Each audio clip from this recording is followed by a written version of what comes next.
I'm going to show you some fluency activities that you can do with kids.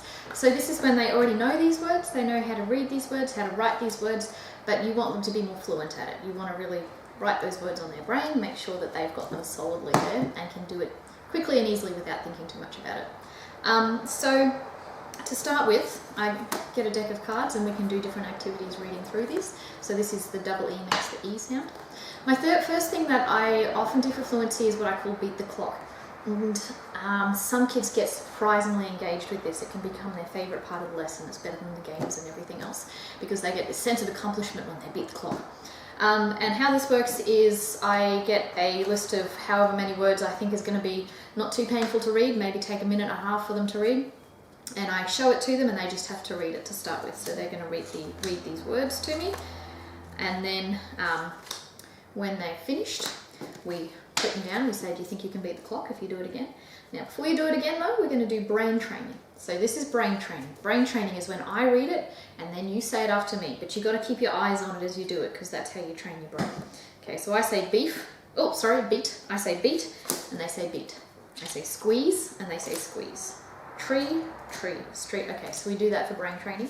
And I normally say to them, do you want to do brain training again or do you think you can beat the clock?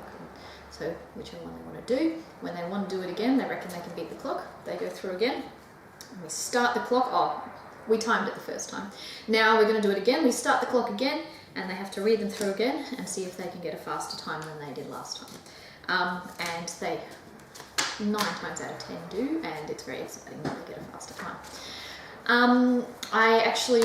So that's for the little ones. Even for the older ones I do that sometimes. I don't play the beating the clock thing so much, but you know, just to do it to show them that they're acquiring fluency with those words. Sometimes I'll do that.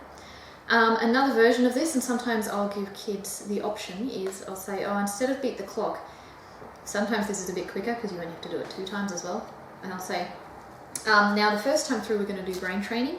And then the second time through, you have to see if you can read it quicker than me, so you have to beat me to it.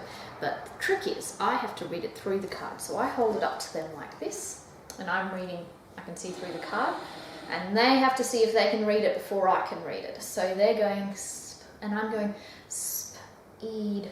And this is great because, of course, you can actually, make yourself beat them exactly as many times as you need to keep them competitive, but they get the thrill of being able to beat you to read it sometimes as well. Okay,